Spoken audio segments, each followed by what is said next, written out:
Hai guys, jadi malam ini aku mau ngajak Gendis kontrol karena seminggu yang lalu dia sakit, demam sama muntah-muntah. Tapi alhamdulillah sekarang sudah aktif. Sekarang waktunya kontrol. Aku mau kontrol di klinik Abdi Mulia yang ada di Darmo Permai sama Dokter Roni. Dokternya itu enak banget, baik, dan dia itu penjelasannya itu benar-benar detail banget untuk jelasin segala sesuatunya meskipun sampai sekecil-kecilnya. Ikutin terus vlog aku. Ini sekarang kita mau berangkat. Dadah. Duh, dokter. Halo dok. Malam maaf terlambat. Maaf karena terlambat. Langsung ya, makasih. Iya, makasih. Tidak ada kata terlambat. Santai. Pulang kerja. Iya. Tidak apa-apa. Aktif berkesahanya. Setup saja, no, kali itu lebih aktif kayaknya ya, menurut saya.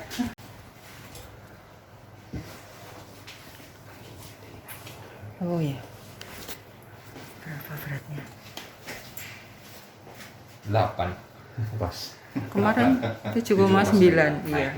8 kilo udah. Naik 1. Kakinya udah mulai ngawang. 8 kilo. Oke. Gendis, hai. Halo cantik. Hei. Mama bilang kamu sudah sembuh ya. Iya, alhamdulillah. Sudah sembuh kamu ya. Iya. Sudah sembuh kamu. Wanteng. Anak pintar.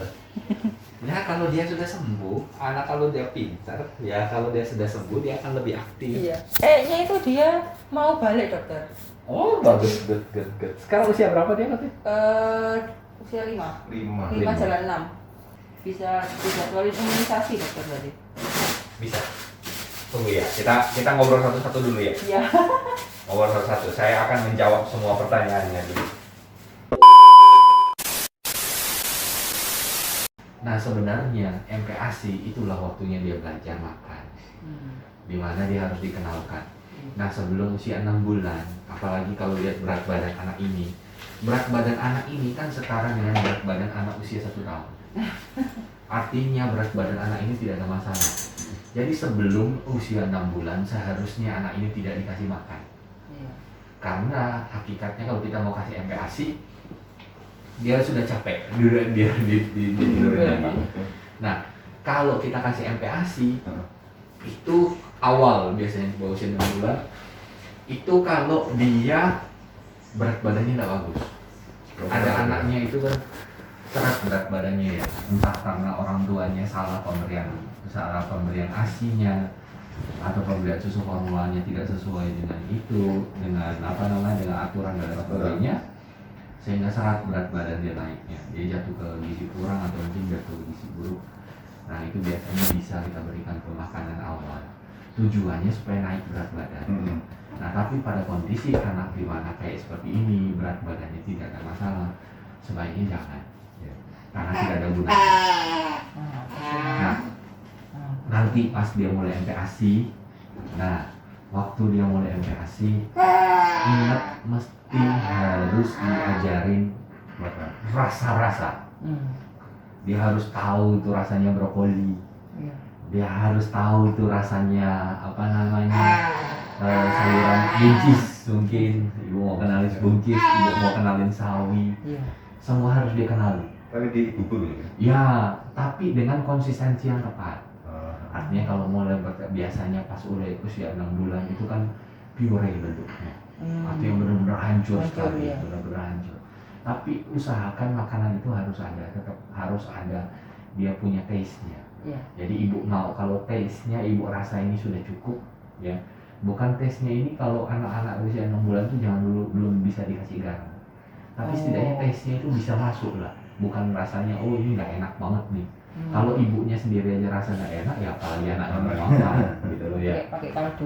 Ya pakai kaldu gitu. Itu cara mainin rasanya juga begitu. pakai kaldu-kaldu. Nah, terus harus ganti-ganti menunya. Oh iya. Harus tahu, dia harus coba dirasain hati, harus coba dirasain daging, harus dirasain ikan. Dan kalaupun dia masih belum mau nanti, nggak usah khawatir. Anak itu hakikatnya itu 15 kali dia nyoba satu jenis rasa, baru dia mau makan. Jadi kalau kita kasih makan itu 1 hari 3 kali ya, berarti 5 hari berturut-turut baru dia mau makan. Nah, tapi kan kita tidak mungkin kasih makanan itu 5 hari berturut-turut. Kan kita harus coba satu-satu, kita harus cobain rasa ini, rasain itu, rasain ini, yang lain dicoba-cobain rasa-rasanya, diganti-ganti. Jadi kalau sekali dia masih belum mau terima, jangan berputus asa. Masih banyak kesempatan gitu, masih banyak kesempatan, dan itu harus terus dicoba supaya lain kali begitu besar, ibu tidak akan kedatang ke sini dengan keluhan anak saya GTM. Gerakan tutup mulut, nggak mau makan cuma di mulut tok. Nah, tidak akan ada seperti itu, karena dia sudah tahu dan rasanya. Oh, dari kecil saya sudah pernah ngerasain ini, jadi nggak susah. Nah, terus ini masalah ISK-nya. ISK-nya sudah sembuh. Ya, infeksi saluran kencingnya. Oh, infeksinya. Infeksi saluran kencingnya sudah sembuh. Ya, tandanya dari sudah sembuh ya, ibu sendiri sudah bisa lihat panasnya udah turun, anaknya lebih aktif, merah-merah di kelaminnya juga sudah hilang. Ya, bisa dibilang ini sudah sembuh. Tapi amoxan masih tetap lanjut sampai tanggal 11. Bukan sampai habis, sampai tanggal 11. Atau kalau sebelum tanggal 11 dia sudah habis ya sudah selesai. Gitu ya. Tapi intinya dia harus sampai 7 hari sampai tanggal 11 selesai. Nah, setelah tanggal 11, tanggal 12-nya hari Jumat, ibu sudah start minum zat besi. Oh, vitamin. Iya, vitamin zat besi yang saya bilang untuk penambah darahnya. Iya. Nah, itu nanti diminum sehari sekali. Di pagi, siang atau? Bagusnya itu malam sebelum tidur. Oh. Zat besi itu punya beberapa efek samping yang tidak dikendaki. Biasanya efek sampingnya itu gastrointestinal, artinya di saluran pencernaan. Yang paling sering muncul adalah pup berwarna hitam. Tidak usah khawatir karena besi itu warnanya hitam. Jadi kalau ada zat besi yang masuk, BAB akan berwarna hitam. Jadi tidak perlu khawatir. Kalau itu tidak ada masalah karena tidak akan menyebabkan masalah. Ada 2 yang tidak enak biasanya muncul. Rasa mual, muntah, itu yang biasanya sering muncul. Nah, tapi kalau rasa mualnya dan rasa muntahnya itu muncul, tidak mungkin kita kasih obat mual muntah terus. Nah, caranya supaya mengakali dia supaya mual muntah, dia tidak merasain mual muntah, itu diberikan sebelum tidur. Karena begitu tidur, efek sampingnya hilang. Karena dia tidak akan merasa. Jadi cuma sekali ya? Betul. Pas malam sebelum tidur. Setelah minum susu berarti? Boleh. Konsumsi susu itu sangat membantu penyerapan zat besi. Kalau nanti dia sudah mulai makan, yang terlarang sekali dia boleh sentuh itu adalah teh. Teh itu tidak boleh. Minum teh tidak boleh? Tidak boleh.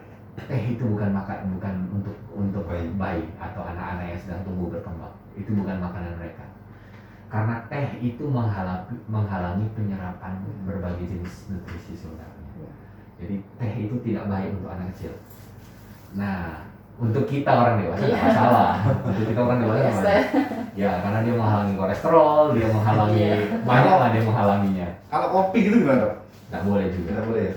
Iya, katanya ada yang minum kopi kan, biar nggak kejang atau apa gitu. Nah, kopi itu sendiri sebenarnya itu zat neurostimultan yang dijual bebas. Kopi itu tidak baik untuk, sebenarnya bukan untuk anak-anak. Itu sebenarnya sama kayak obat-obat ya yang merangsang saraf lah, seperti obat-obat yang bikin kecanduan. Tapi itu yang aman karena dia herbal dan dijual bebas. Tapi sebenarnya efeknya sama seperti obat-obatan yang bikin kecanduan, itu kopi. Ngopi pusing, Dok. Yes. Saya ini ngopi saya ini. Nah, kalau nggak ngopi sakit kepala. Pusing iya. Ya, itu makanya sebenarnya itu tidak baik. Makanya diminum berlebihan itu tidak baik. Buat anak-anak itu tidak baik. Tidak bagus sama sekali efeknya. Jadi jangan dikasih. vitamin lain, dia dapat vitamin kan dari sini? Oh belum, Belum dapat. belum. Nanti saya kasih lagi satu vitamin, vitaminnya itu diminum pagi. Ya, habis. Vitamin ya umumnya pada bayi lah. Ya. Nah, vitaminnya nanti jadi dia ada dua. Iya. Satu vitamin besi, itu pas malam, satunya pagi. Nah, biasanya kalau minum vitamin ini, efeknya adalah anaknya akan lebih suka minum. Tapi nggak apa-apa, berat badannya akan lebih bagus naik. Iya. Ya. Tapi kalau dikasih air putih boleh dokter? Karena kemarin itu yang minum Sanol dan kawan-kawan itu katanya mama habis minum suruh ngasih air putih. Jadi anak-anak biasanya di bawah usia 6 bulan itu tidak dianjurkan minum air putih. Iya. Obat-obat tertentu, ada beberapa jenis obat itu yang tidak boleh diminum dengan berdekatan dengan susu. Contohnya ada beberapa jenis antibiotik. Tetapi obat-obat yang saya kasih rata-rata itu aman. Iya. Jadi kadang-kadang kan anak itu kalau sakit mereka kan tidak mau makan ya, cuma mau minum susu. Iya. Nah itu boleh. Makanya saya bilang sering kali kalau ada anak yang sakit bawa di sini ya, nggak apa-apa dia nggak mau makan, minum susu aja nggak apa-apa. Karena obat-obat yang dikasih tidak bereaksi sama sekali dengan susu, jadi aman. Iya. Dia mau tetap dapat nutrisi, dia dapat cairan juga, Iya. dia juga dapat kalori, ya pokoknya semua lah dia dapat paket lengkap. Dan obatnya juga tidak bereaksi dengan masalah seperti itu. Iya. Untuk anemianya, Iya. itu pengobatannya berapa lama? Itu 3 bulan. Oh. 3 bulan. 3 bulan ini minum obat nggak putus. Selama 3 bulan. Setelah 3 bulan, stop sama sekali obat. Tidak ada, lepas benar-benar. 1 bulan pertama, nanti dia minum. Dia akan mulai start nanti tanggal 12. Iya. Tanggal 12 bulan depan, dia cek darah.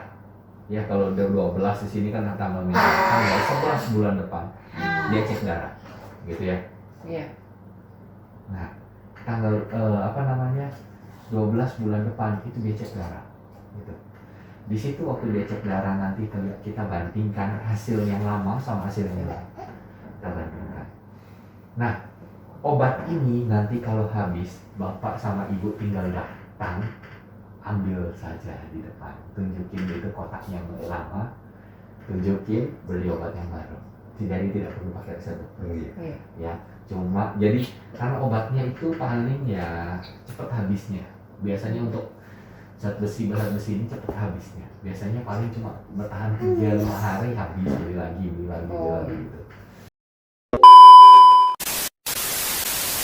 Dan saya mesti kasih ingat, yang sering saya dapat pertanyaan itu dari orang tua itu adalah begini, Dok, tulisannya di kotaknya anak ini minumnya dosisnya sekian, kok anak saya dapat dosisnya lebih besar? Jangan dibandingin seperti itu ya. Karena untuk ngitung dosis anak-anak itu kita harus ngitung berdasarkan berat badan. Dari anak yang beratnya 5 kilo, anaknya 6 kilo, sama yang berat badannya 8 kilo sama 9 kilo ya beda. Tidak bisa disamakan. Dosis yang ditulis di situ adalah yang dipakai secara umum, artinya dia pukul rata. Dianggaplah anaknya beratnya sekian, dan beratnya itu pasti di bawahnya gendis. Itu pasti di bawah gendis, 100% di bawahnya gendis. Karena gendis itu beratnya 8 kilo setara anak 1 tahun. Jadi pasti di bawahnya gendis, dipukul rata. Jadi kalau dianggap aja anak ini gendis ini usianya setahun, dia pasti tulisannya di situ untuk yang beratnya setahunan ke atas. Seperti itu. Ya. Jadi nggak usah khawatir, tenang-tenang saja. Minumlah obatnya selama 1 bulan. Setelah 1 bulan, tanggal 12 bulan depan atau tanggal 11 bulan depan, ceklah darah dan lihatlah hasilnya. Sebagai biasanya orang tua kan juga was-was ya kalau sebelum cek darah, apa anak saya ini sudah ada perubahan atau tidak, kira-kira sama seperti kayak kemarin infeksi saluran kemih, kira-kira ada nggak yang saya bisa lihat sebagai tanda anaknya saya ini sebenarnya sudah ada perubahan atau enggak sebelum kita cek darah. Karena cek darah itu kan hasil konkret, hitam di atas putih, tidak bisa berubah. Nah hasilnya dari alat. Bisa. Satu, biasanya setelah minum itu berat badannya akan naik. ya, karena saudara itu mempengaruhi jumlah kenaikan berat badan. Satu, berat badan biasa naik. Dua, yang bisa dilihat, anaknya akan jadi lebih aktif. Kalau sekarang ibu bilang habis setelah sakit dia jadi lebih aktif, dia akan jadi lebih aktif. Anak yang aktif sebenarnya itu adalah anak yang pintar, ya. Berbeda sekali ada anak yang sakit sama anak yang kurang pandai sama anak yang pintar. Anak yang pintar itu biasanya lebih nakal. Dia akan lebih explore. Dia akan lebih sering bangun, lebih sering pengen main, sering pengen jalan dan lain sebagainya. Itulah tanda karena mereka anak-anak seusia begini ini kan masa pertumbuhan. Artinya dia sedang masa dengan lagi posisinya paling bagus-bagusnya untuk mau tumbuh. Jadi kalau dia pas lagi kayak begini ya pasti dia akan lebih aktif anak itu. Kedua yang bisa diperhatikan, lihatlah tangan. Ya bapak lihat tangannya bapak merah, ya bandingin aja dengan tangan dia. Itu akan jadi lebih merah lagi dari itu. Artinya itu tanda bahwa lihat itu tangannya itu ya agak putih-putih, ada putih-putih merah. Nanti itu akan lebih merah lagi. Jadi merah merata lah kayak kita juga gitu. Itu kira-kira yang bisa dilihat. Di jari-jarinya bisa dilihat kuku-kukunya. Itu yang nanti dari situ yang akan kita bisa lihat ya. Ya memang obatnya berefek. Seperti itu. Ya. Nah, terus masalah ini imunisasi. Iya. Nah, imunisasi itu mesti harus dilengkapi, ya.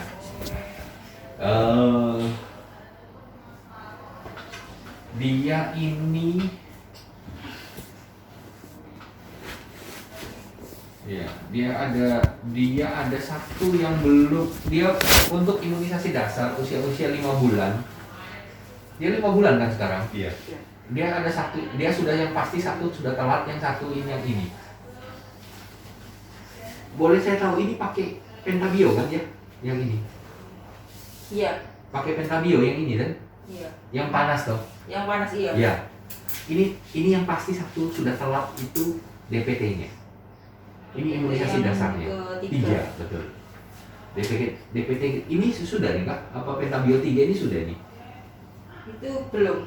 Belum ya? Rencana kan tanggal 19 bulan 10, tapi belum dapat. Tanggal 26. Sorry. Ini. Tapi yang ke berapa ini? 2. Iya. 26 bulan 10 ini sudah atau belum ya? 26 itu sudah, tapi nggak pentabio. Nggak yang panas itu. Pakai apa? Yang pakai itu ya. Pakai yang panas atau yang nggak panas waktu itu? Panas. Panas. Pakai yang panas. Kalau panas semuanya pasti mereknya satu, cuma pentabio. Oh, pentabio itu merek. Iya, pentabio itu merek. Jadi kalau dia panas, ya cuma pengen tahu itu panas atau nggak panas. Kalau panas pasti pakai pentabio. Oh iya. Gitu ya. Oh jadi dia sudah yang pentabio ya? Sudah.